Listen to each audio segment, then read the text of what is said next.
je vais me faire un petit thé là parce que je sens que sinon lors de ma vidéo je vais avoir la voix cassée. Voilà. Donc le petit thé de Au fond du jardin, il va super bien passer. Voilà, voilà. Je l'ai acheté début mai. Il m'en reste déjà presque plus. C'est pas grave. Bon, mais les thés de chez Au fond du jardin, c'est genre tellement les meilleurs. Là, c'est Bella Rosa, c'est un thé vert. Mais c'est incroyable, quoi. Enfin, vraiment, c'est un délice. Comme toujours dans les thés Au fond du jardin. Hop, tac.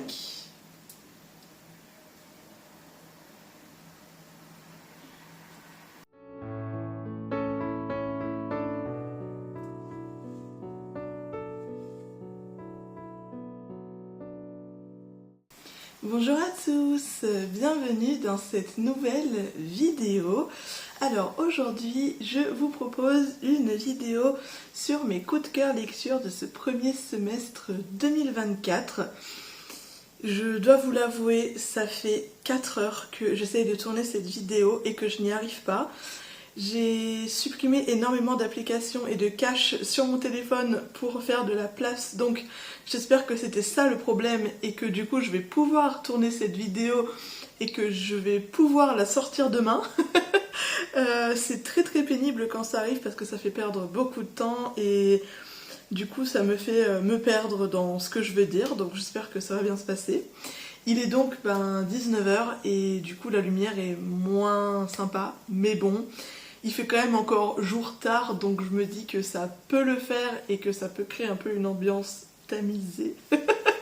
Il fait très beau, donc par chance il y a du soleil, donc ça ramène de la lumière dans la pièce. Et du coup, je pense que ça va être sympa pour ma vidéo. J'ai plusieurs livres à vous présenter, j'en ai 7 au total, 8 avec éventuellement un livre bonus. J'ai donc 2 livres bonus et 6 livres coup de cœur, enfin les 2 bonus sont des coups de cœur également, mais il s'agit d'un roman qui n'est pas une new romance et d'un manga. Voilà, je vais de toute façon commencer par vous parler des new romances puisque c'est ça qui est le plus intéressant dans cette vidéo et qui pour moi a été le plus intéressant, le plus captivant et qui a été mes plus gros coups de cœur en tout cas. J'ai l'impression que sur les 30 livres que j'ai lus cette année, cette année, pour ce début d'année, j'ai pas tellement eu de coup de cœur. Je pensais que j'en aurais plus, après l'année n'est pas terminée, et puis c'est pas la peine d'avoir un coup de cœur pour chaque livre qu'on lit. Et là, pour le coup, je vais vous parler de coups de cœur, mais qui sont des coups de cœur, c'est-à-dire que c'est vraiment des gros coups de cœur. Du coup, j'espère que ça vous donnera envie de lire ces livres, ou que s'ils sont dans votre palle, que vous les mettrez au-dessus de votre palle. Au niveau de mes romans coup de cœur pour ce début d'année, on va commencer par un roman de Emma Green. Donc il s'appelle Love and Lee on Campus et il est sorti aux éditions Addictive. Alors c'est un bon gros pavé, mais c'est un bon gros chef-d'œuvre. Je suis très fan d'Emma Green et je me suis dit qu'il ne pouvait pas y avoir de vidéo coup de cœur sans parler de ses autrices incroyables. Donc il fallait que je mette au moins 1 ou 2 romans d'Emma Green dans ma vidéo et de toute façon ça tombe très bien puisque tous les romans que je lis de Emma Green sont des romans coup de cœur. Donc tout va bien. Pour le coup, donc on va parler de Love and Lee on Campus et c'est vraiment pépitas. Dans ce roman, donc c'est une new romance, mais pas que.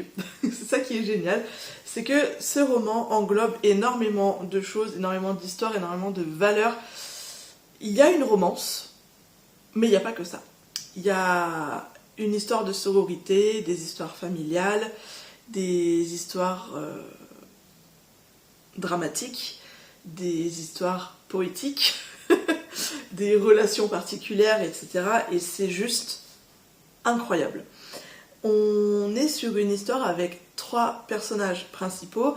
Donc on va avoir Tilly qui est une jeune adulte qui rentre à la faculté en première année.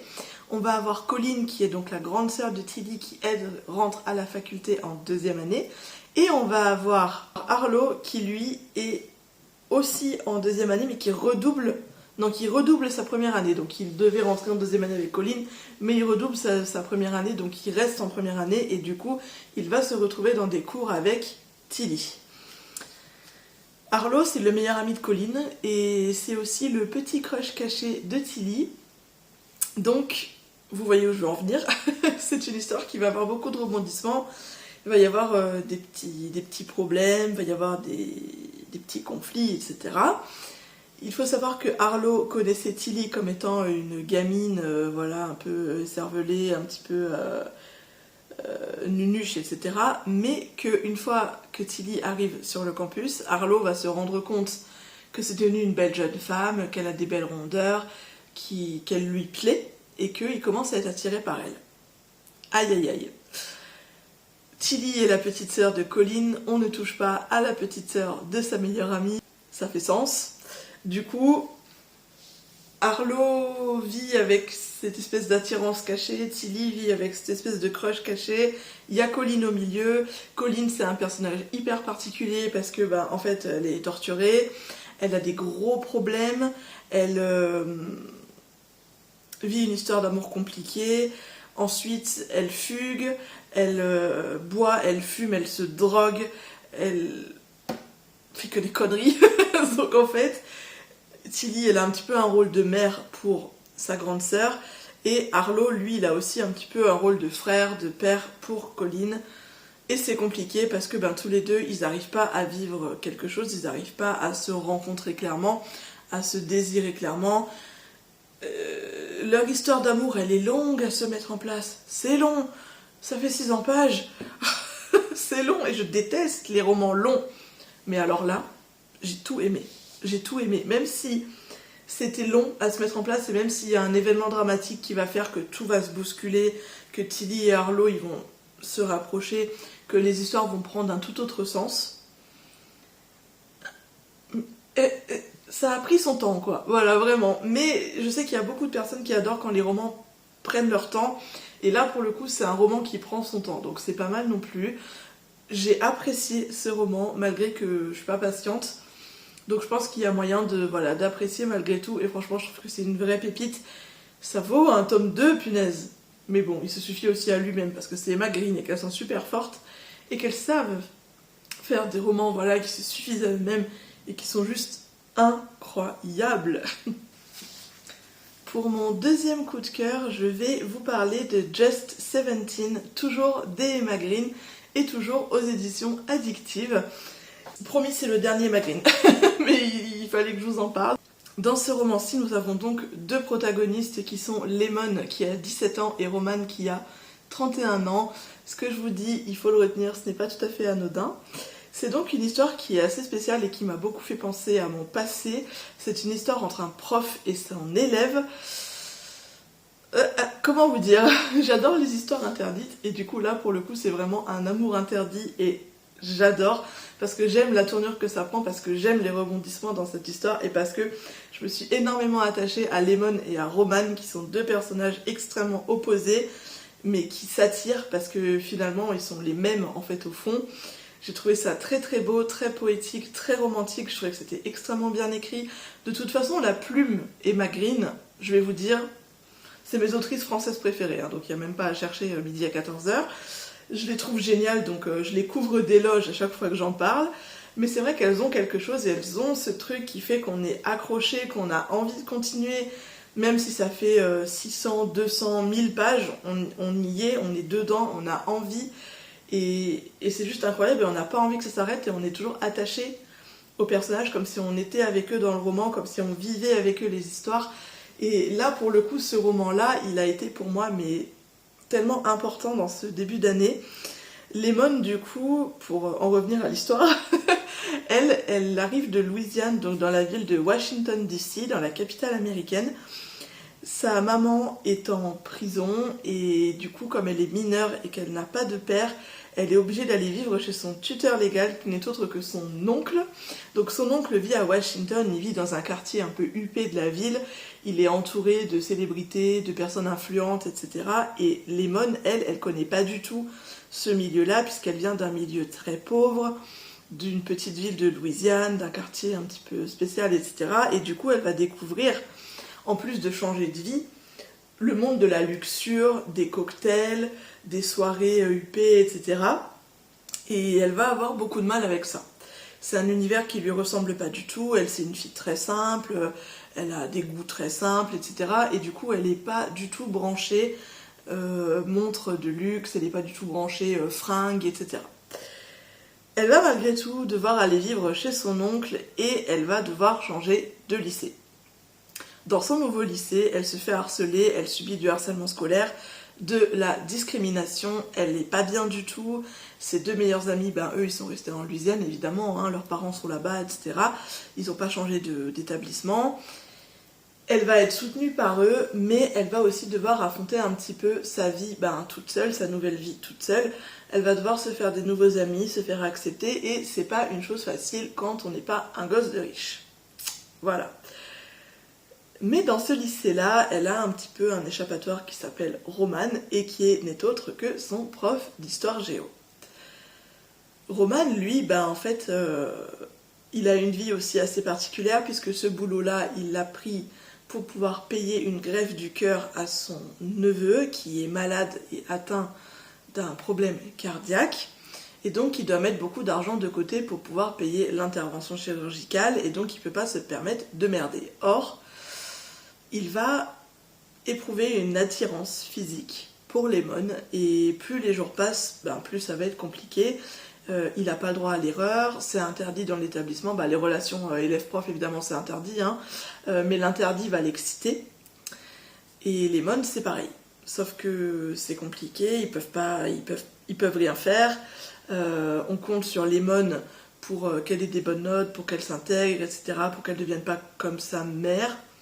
Même si on apprend après que la raison pour laquelle sa mère est en prison, et qu'en fait, ça n'a rien à voir avec le comportement.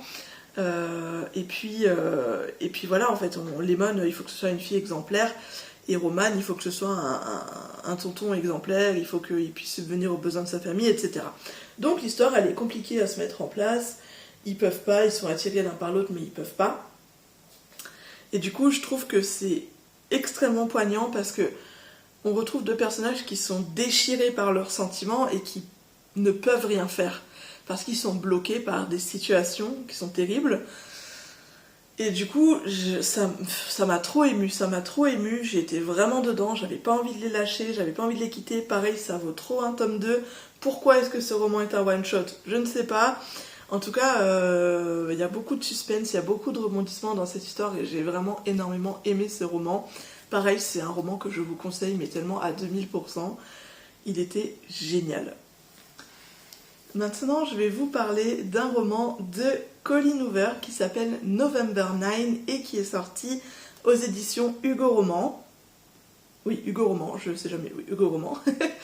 Alors, c'est un roman que je viens de terminer très récemment et que j'ai énormément aimé. Il faut savoir que ça fait quelques années maintenant que je veux lire November 9 et je ne sais pas pourquoi je ne l'ai pas lu, donc je le lis, je l'ai lu maintenant, voilà. Je suis très contente parce qu'en fait il est sorti en format broché, et je pense que c'est ce que j'attendais, parce que j'aime pas les formats poche, j'arrête pas de vous le dire, et du coup j'attends toujours que les romans sortent en broché pour pouvoir les lire, parce que en fait moi j'aime beaucoup avoir l'objet dans les mains, et je trouve que aussi quand j'annote, etc., je trouve que c'est plus agréable d'avoir un livre qui est assez gros, assez volumineux dans la main. Comme je prends les transports, j'ai besoin de tenir vraiment l'objet, etc. Donc j'avais envie qu'il sorte en broché, et il est sorti en format broché. Donc je suis très contente, et du coup je me suis jetée dessus pour le lire. Dans ce roman, nous avons plusieurs personnages principaux. Donc le premier, ça va être Fallon, une jeune actrice de 18 ans qui vit à Los Angeles. Et nous avons Ben, dont je ne sais plus l'âge, malheureusement, mais qui vit également à Los Angeles, et qui va se retrouver par hasard un 9 novembre dans un restaurant où Fallon et son père sont en train de déjeuner.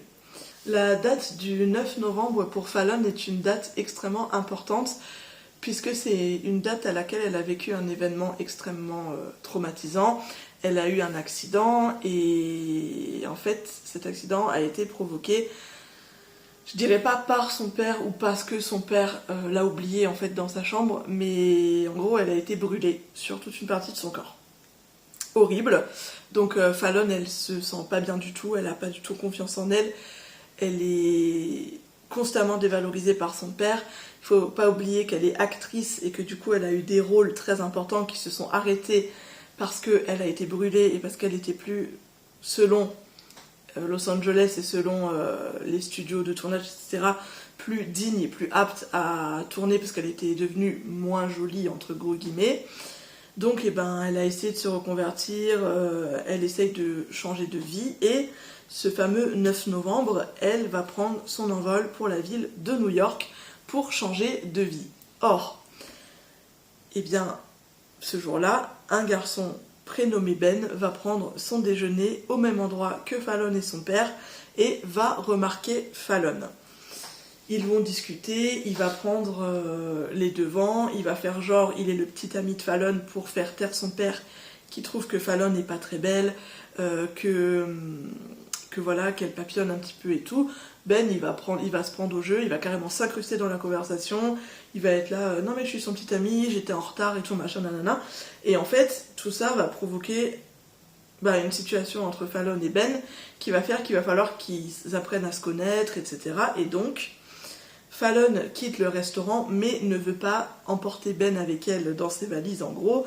Elle ne va pas lui donner son numéro de téléphone, ils ne vont pas discuter et elle va lui dire rendez-vous le 9 novembre prochain à telle heure. Sauf que Fallon, elle a dans la tête qu'une histoire d'amour n'est vraie qu'après 23 ans et donc comme elle a 18 ans, elle va dire à Ben, voilà, on va se donner rendez-vous tous les ans, le 9 novembre, à un tel endroit, on se donnera l'heure et le lieu.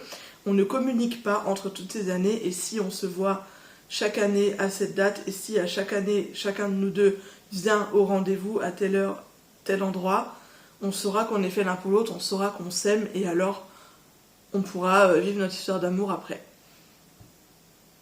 Ça a été horrible.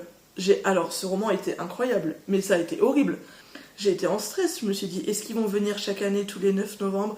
Qu'est-ce qui va se passer? Nanana. Alors vous doutez qu'il y a des rebondissements, que évidemment tout se passe pas comme ils veulent, etc. Enfin, voilà, c'est un roman complètement incroyable. Moi, je m'attendais pas à cette fin-là du tout. Mais alors, pas du tout.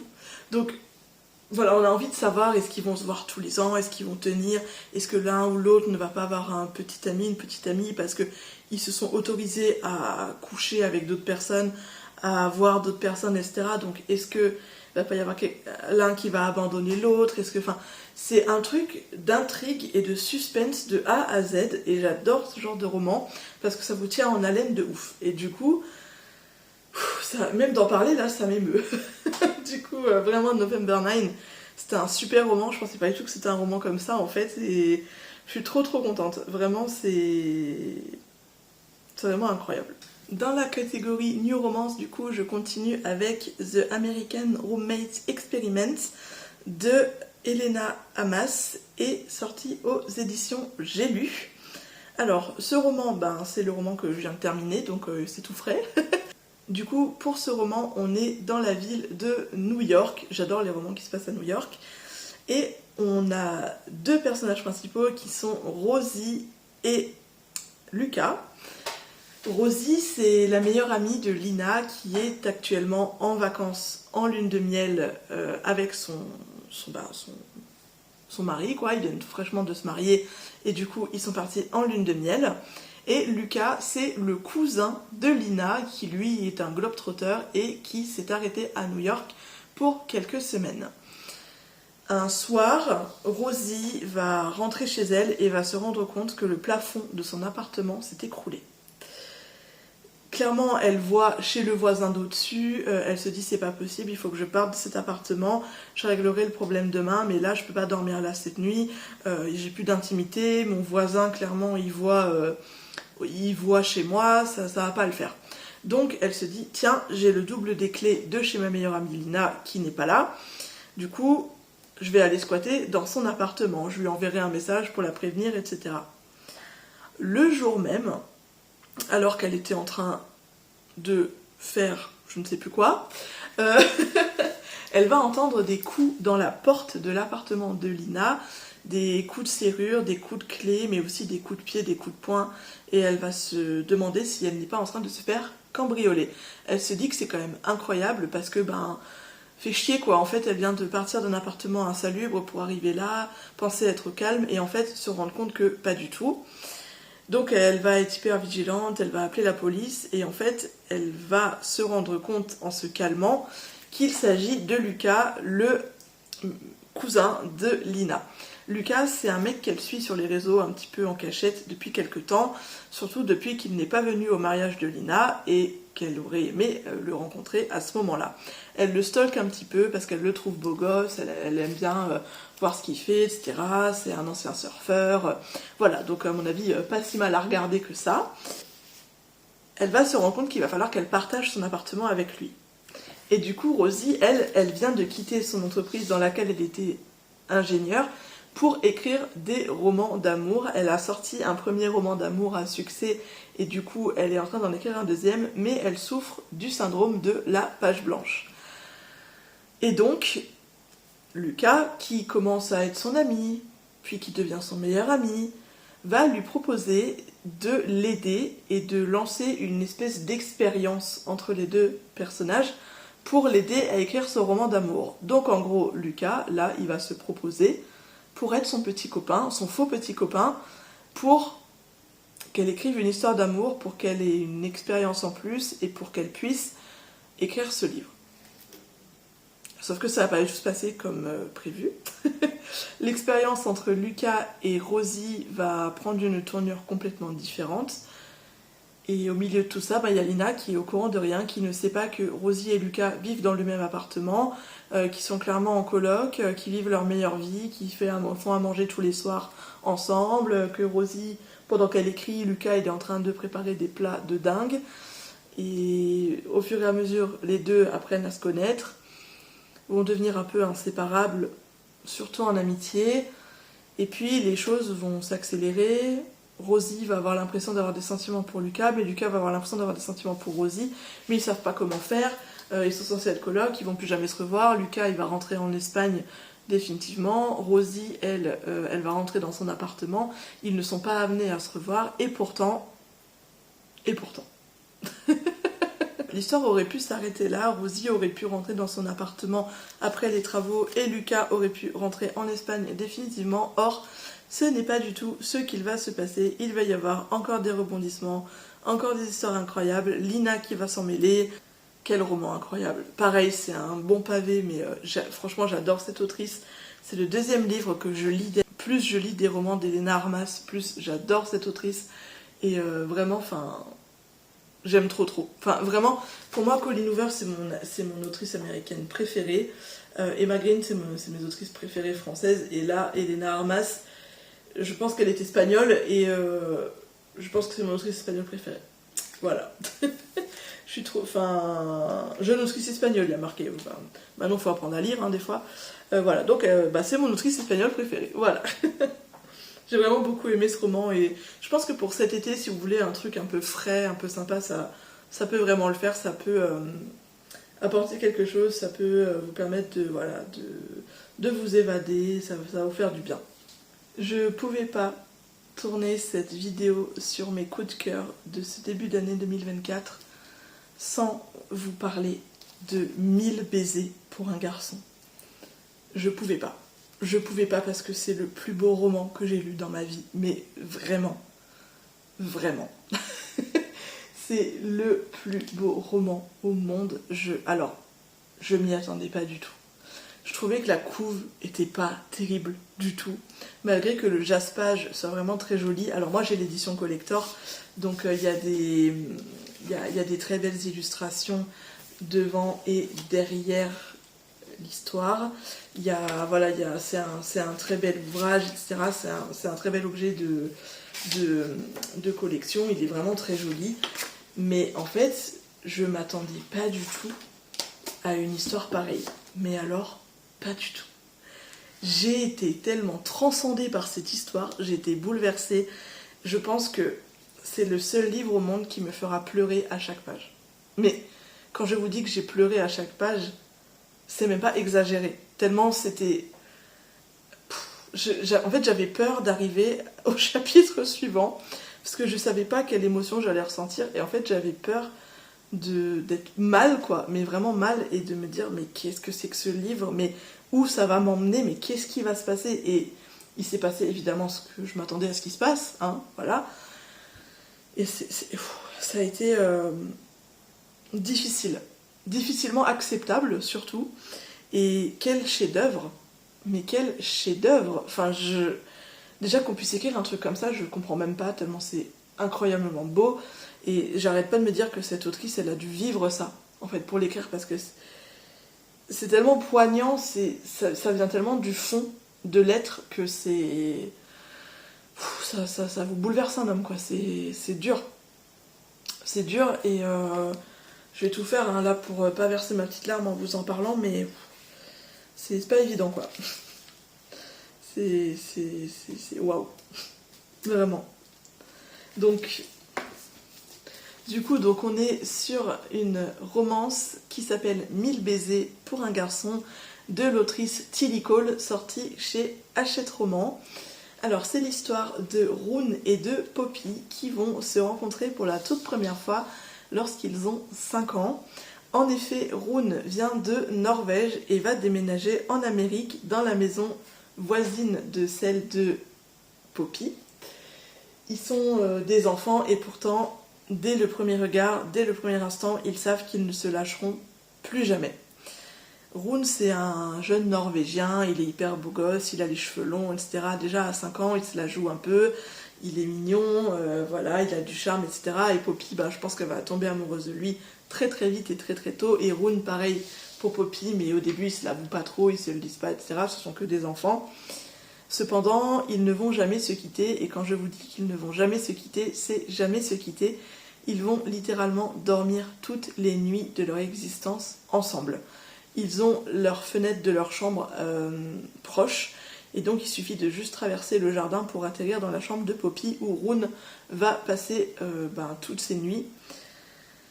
Jusqu'à ce moment dramatique où Rune va devoir retourner en Norvège avec son père, qui va pour 1 an repartir dans leur pays d'origine. C'est tellement... C'est horrible, parce que du coup, ils sont fous amoureux l'un de l'autre, hein, ça y est, ils ont 16 ans, ils ont découvert les sentiments, ils ont découvert ce que c'était que l'amour, et du coup, ils sont l'un avec l'autre, ils sont tout le temps ensemble, ils sont extrêmement proches, on ne peut pas les détacher, quoi, et ça va leur briser le cœur de ne pas se voir pendant 1 an. Durant cette année-là, il va se passer des choses chez l'un comme chez l'autre, il va y avoir des nouvelles relations, des nouvelles personnes qui vont rentrer dans leur cercle, et des nouvelles sensations, des nouvelles émotions. Rune, lui, il va un petit peu devenir un bad boy, et puis Poppy, elle va un petit peu vivre une descente aux enfers. Je peux pas vous en dire plus, mais quand Rune va revenir, il va être complètement transformé. Poppy aussi, mais pas pour les mêmes raisons. Et en fait, Rune va se rendre compte de l'importance qu'a Poppy dans sa vie, il va tout faire pour la reconquérir. Elle va lui accorder certaines choses, etc. Ils vont se retrouver, mais en fait, c'était déjà trop tard. Vous n'êtes pas prêts? Vous n'êtes pas prêts? Moi, j'étais pas prête, hein, mais vous n'êtes pas prêts. Il va y avoir un tome 2. J'ai extrêmement hâte. Extrêmement hâte. C'est lunaire. C'est lunaire comme histoire, J'arrive même pas à vous en parler tellement je sais même pas quoi dire. je connaissais pas Tilly Cole, hein, mais j'ai envie de lire tous les romans qu'elle a écrits, hein, là, y a pas de souci. Waouh. Juste waouh. Vraiment, juste waouh.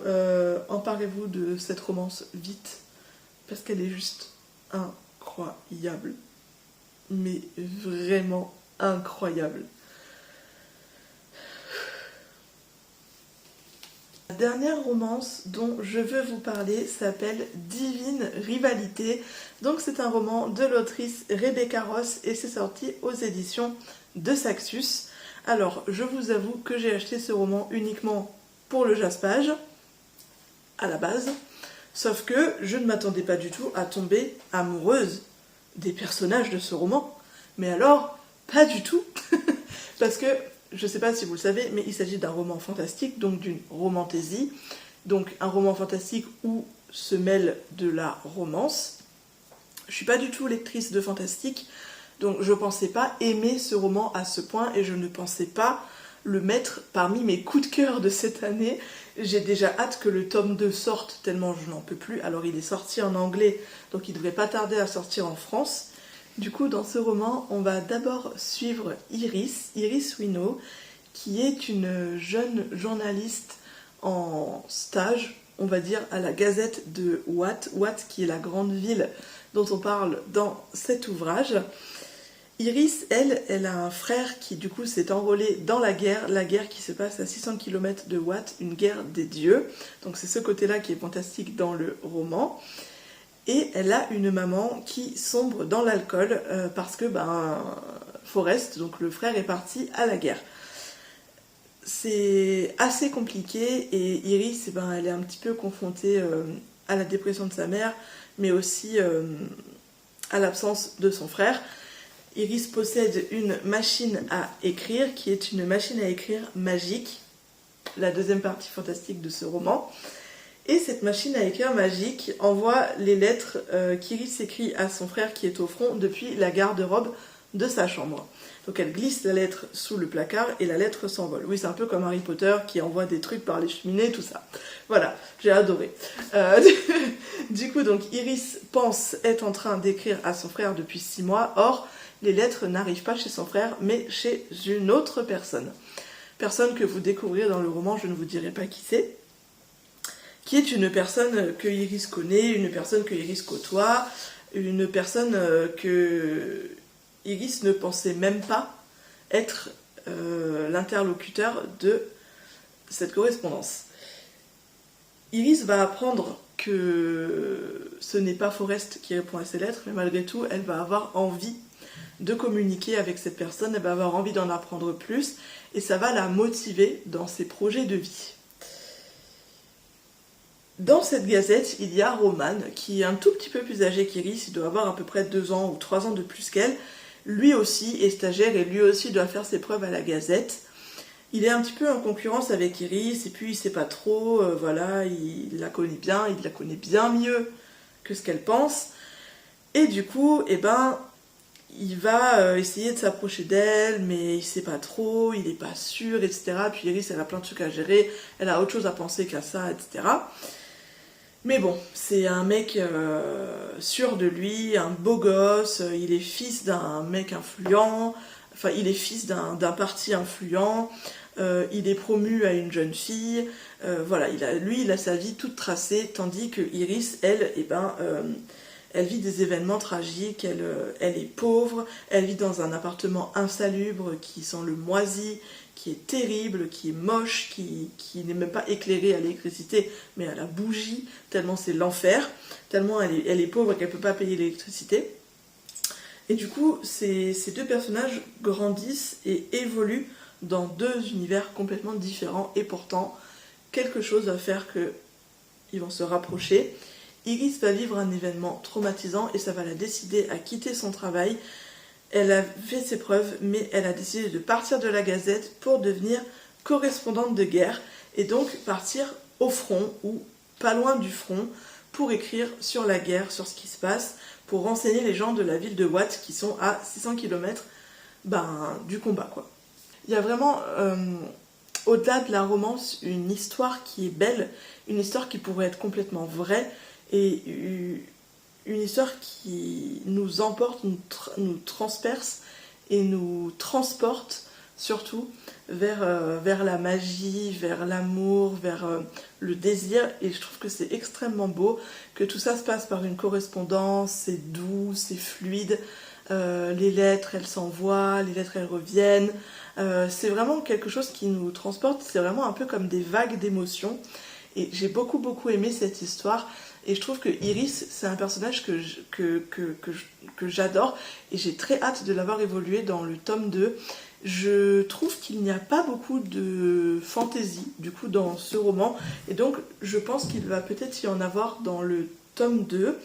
Je suis pas sûre, enfin, si, je suis sûre, parce que c'est quand même un roman fantastique, mais j'aimerais bien du coup qu'il y ait plus de fantastique, et c'est moi qui dis ça, alors que je lis pas du tout du fantastique, donc c'est pour vous dire à quel point j'ai adoré ce roman, et à quel point je l'ai trouvé incroyable et très bien écrit.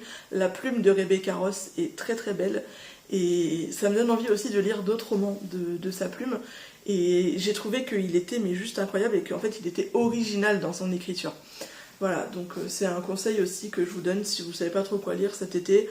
Bah ça c'est sympa. Voilà, bon après ça parle de la guerre, hein, donc bon, il y a sympa et sympa. Mais c'est vrai que moi j'aime bien lire des romans de la Seconde Guerre mondiale en fait, donc ça j'adore, hein, typiquement, voilà. Donc c'est aussi pour ça que j'ai voulu le lire. Hormis le côté fantastique, je me suis dit, ah ça parle de guerre, ça va peut-être m'intéresser, etc. C'est horrible ce que je dis, mais j'ai toujours aimé les romans...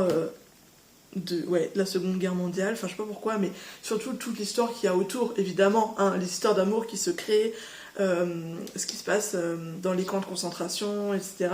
Toutes les belles histoires autour de l'histoire dramatique de la Seconde Guerre mondiale, évidemment, voilà.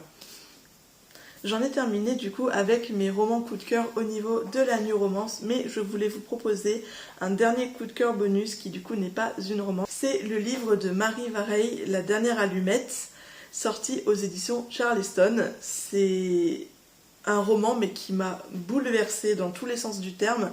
C'est n'importe quoi cette histoire, mais c'est voulu en fait. Et moi au début je croyais que je comprenais pas ce que je lisais, jusqu'à la fin de la fin où je me suis dit « Ah !» Oui, en fait, les révélations arrivent petit à petit dans le roman, et on se dit, mais qu'est-ce qui se passe? Et on comprend pas, en fait, et après on comprend. Bah, c'est assez fou. Donc là, on va parler de plusieurs personnages, on va parler de plusieurs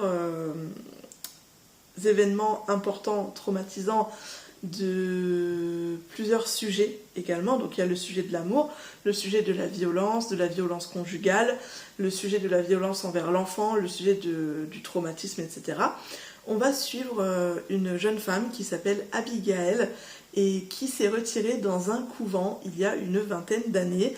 Cette jeune femme a un grand frère qui s'appelle lui Gabriel et qui est resté vivre à Paris dans un appartement. Il est tombé amoureux d'une jeune femme et on va en fait avoir tout le déroulé de tout ça par la vue et les impressions de Abigail qui elle est dans son couvent. Gabriel rend visite à Abigail 2 fois par mois. Le couvent n'est pas tout à fait à côté de Paris, il est en Bourgogne et donc il faut quand même quelques heures de voiture pour s'y rendre. Ils s'étaient fait une promesse tous les deux, frères et sœurs, c'était de ne pas avoir d'enfants parce qu'ils avaient vu et vécu la violence conjugale entre leurs parents à l'époque. Le père de Abigail et de Gabriel battait leur mère en fait, et du coup, ayant vu ça, s'étant réfugié dans un nouveau monde pour ne pas avoir à entendre les cris, les pleurs de la mère, les cris du père, etc., ils s'étaient jurés de ne pas avoir d'enfants, ni l'un ni l'autre. Abigail n'a pas eu d'enfant, mais Gabriel, avec cette grande histoire d'amour qu'il partage, eh bien, va arriver à avoir un enfant avec cette femme-là. Abigail va avoir très très peur et va du coup nous raconter un peu toutes les péripéties. Nous avons également un autre couple qui est voisin de Gabriel et je ne sais plus comment s'appelle sa femme, mais je me demande si c'est pas Sophie. Non, c'est Zoé. Gabriel donc sort avec Zoé et donc ils vont acheter une maison, etc. petit à petit, et puis il va y avoir un autre couple à côté qui est donc le couple de la sœur de Zoé et de son mari. On va apprendre beaucoup de choses, il va y avoir des séances de psy qui vont être organisées pour que la parole soit libérée, pour que les violences soient dites. Et en fait je trouve que ce livre est tellement bien construit qu'il nous dépasse. Enfin, moi j'étais là mais... Enfin, j'étais démunie en fait, face à la fin de cette histoire. Et c'est voulu, hein, c'est voulu, c'est fait exprès. Et j'étais là, mais attendez, qu'est-ce qui se passe? J'ai rien compris, il s'est vraiment passé ça? Ah oui, ok, oh mon Dieu, oh purée. Et en fait, tout s'est bouleversé dans ma tête, tout s'est mélangé dans ma tête. Et j'étais là, waouh, le chef-d'œuvre, qu'est cette histoire? Enfin, vraiment. Je pense qu'il faut le lire pour comprendre, parce que moi-même, je ne saurais même pas comment vous en parler, en fait. Voilà. Je vous en parle, je vous dis qu'il faut le lire, je sais même pas comment vous raconter l'histoire tellement c'est lunaire. Et j'adore employer ce mot en ce moment, et tellement c'est chaotique et bouleversant et délirant. En tout cas, je suis très contente d'être passée par cette lecture parce que je la trouve incroyable. Et je suis un peu contente aussi d'être sortie de ma zone de confort qui est la new romance. Ça m'arrive pas souvent de lire des livres autres que des livres d'amour. Et là, pour le coup, j'ai été agréablement surprise, extrêmement émue par ce roman. Je suis d'ailleurs en train de lire un autre livre des éditions Charleston qui est un livre qui s'appelle Pour qu'elle revienne, donc sur l'histoire d'une mère disparue de Kafka. Quel est son prénom? Je ne sais plus. Je ne sais plus, mais en tout cas, c'est pareil, un roman qui va être incroyable et j'ai très très hâte de le continuer. Voilà donc pour le roman bonus. Je voulais quand même, pour terminer cette vidéo, vous parler d'un autre coup de cœur bonus qui est un manga. Donc il va s'agir du manga Dear Jin de Kaya Azuma qui est sorti chez Anna Collection. C'est pas souvent que j'ai des coups de cœur manga, enfin c'est d'ailleurs jamais arrivé, mais là pour le coup je me suis remis à lire des mangas cette année et en fait je suis trop fan de ce yaoi.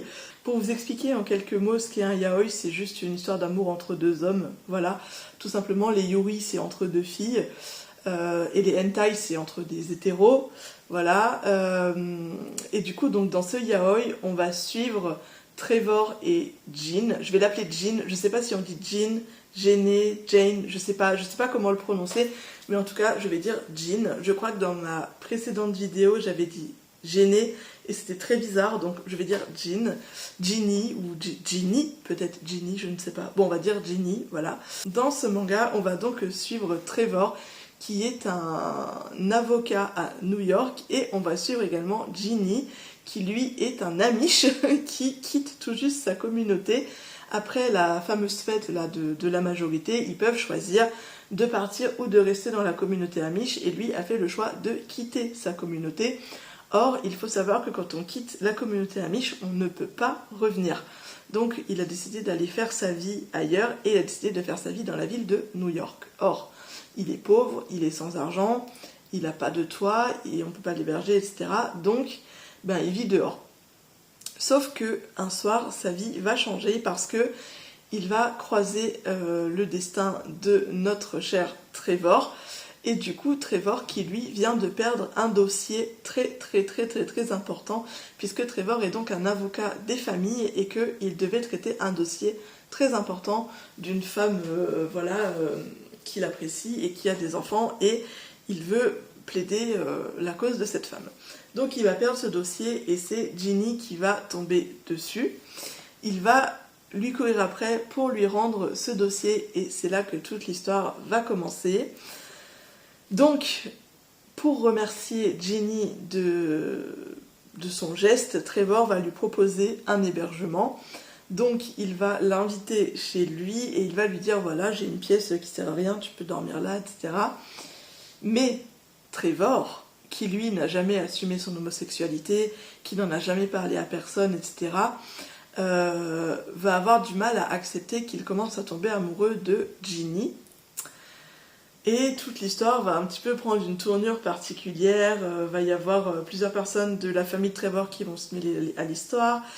Ginny, lui, il va essayer de devenir un parfait New-Yorkais, il va mettre sa vie d'amiche de côté, il va être étudiant à la fac. Enfin voilà, il va mener juste sa vie, quoi, en fait. Et ils ont aussi quelques années d'écart, hein, je crois qu'ils ont 10 ans d'écart. Et du coup, il va faire sa petite vie sans forcément se douter que Trevor, lui, il l'apprécie plutôt pas mal parce qu'il va penser que Trevor, en fait, c'est un gros con, qu'il aime personne, qu'il est méchant, qu'il est mauvais. Et du coup, il va jamais penser qu'il a un cœur et qu'en fait, il peut tomber amoureux. Je vous raconte pas la suite de l'histoire, c'est une très belle histoire, il y a un tome 2 également. J'aimerais tellement qu'il y ait un tome 3, mais je crois pas qu'il y en aura un. Mais en tout cas, voilà, c'est une très belle histoire et c'est pour moi un coup de cœur manga, mais tellement fort. Et je pense que je vous ferai peut-être une vidéo livre manga prochainement parce que j'ai lu pas mal de mangas cette année. Je suis d'ailleurs encore en train d'en lire et je suis très contente et j'ai beaucoup de petits coups de cœur manga. J'aurais jamais pensé, mais j'adore. Voilà donc pour cette vidéo. Je vais prochainement vous proposer une vidéo sur ma pile à lire de cet été. J'espère que ça vous inspirera et que ça vous donnera envie de lire les livres que j'ai dans ma palle. Moi j'ai très hâte de commencer mes livres d'été. Enfin je dis ça mais j'ai commencé, ça y est, j'ai commencé pour qu'elles reviennent. Donc pour moi c'est un livre d'été. J'ai très hâte d'en faire une chronique et de vous en parler. J'espère que cette vidéo vous aura plu et que les new romances que je vous ai proposées vous donneront peut-être envie et que ça vous inspirera pour des futures lectures, pour compléter votre pile à lire. Ou peut-être que vous les avez déjà lus, c'est possible. Il ne me reste plus qu'à vous souhaiter une agréable journée ou une agréable soirée en fonction de l'heure à laquelle vous regarderez cette vidéo. Je vous dis à très bientôt pour une nouvelle vidéo livre et en attendant, eh bien, prenez soin de vous. Bye!